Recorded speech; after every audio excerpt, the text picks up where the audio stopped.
Hello guys! So, kadarating lang ng order ko from Shopee.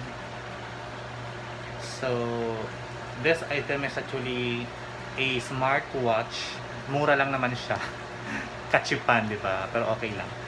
So, this items is, na-purchase ko to all the way from China. So, yung supplier o yung store is from China. So, let's try to open this and let's check this out if it is working properly at kung okay naman yung item. See you!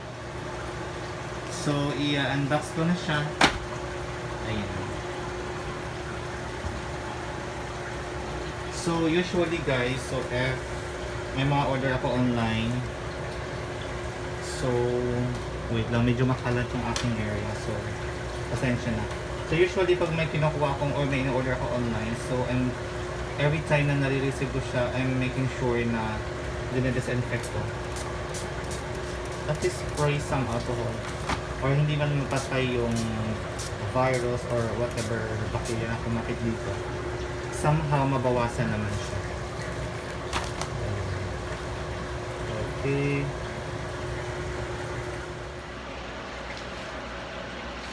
Okay, ayan.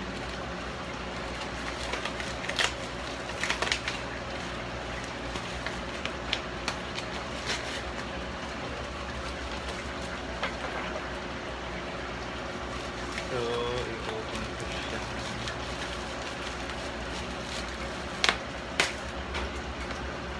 Ayan. So, isa siyang smartwatch. Ayan.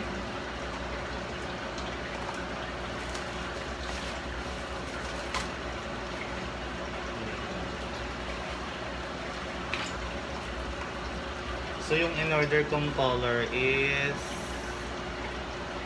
a color black and a silver one. So, mumurahin lang naman siya based dun sa original price, which is 700 pesos. But since they are on discount, naka-discount sila, so it's just 229 yung isa. Ayan. Okay, so titingnan ko isa-isa kung okay naman yung item.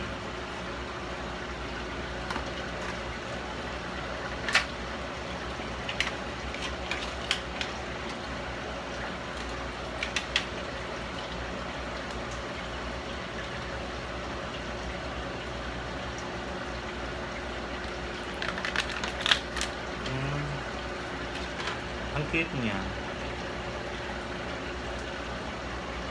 So ngayon, ikakabit ko siya. But I don't know how to fix. Tama ba? Ayan guys. So ito yung silver. Check ko naman yung black.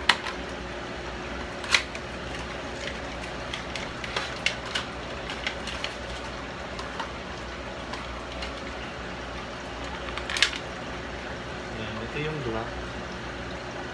So, hindi ko pa alam kung paano siya i-connect or gamitin. So, pag-aaralan ko muna siya guys. So, just check ko lang naman if everything is okay or complete. Then, I will make another video later on.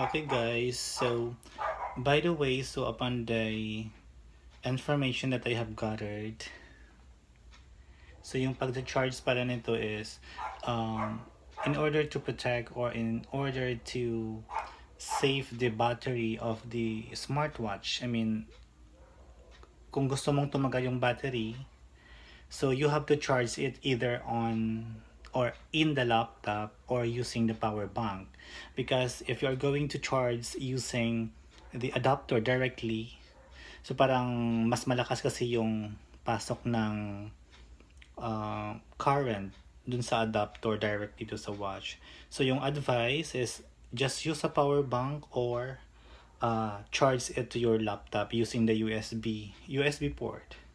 So for me, I'm going to use the power bank. So it says that you have to charge first the smartwatch for around 2 to 3 hours or until it will be fully charged.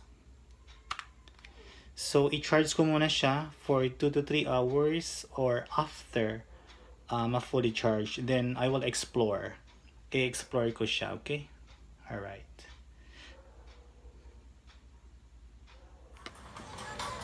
Ito na siya ngayon guys. Nag-off na siya.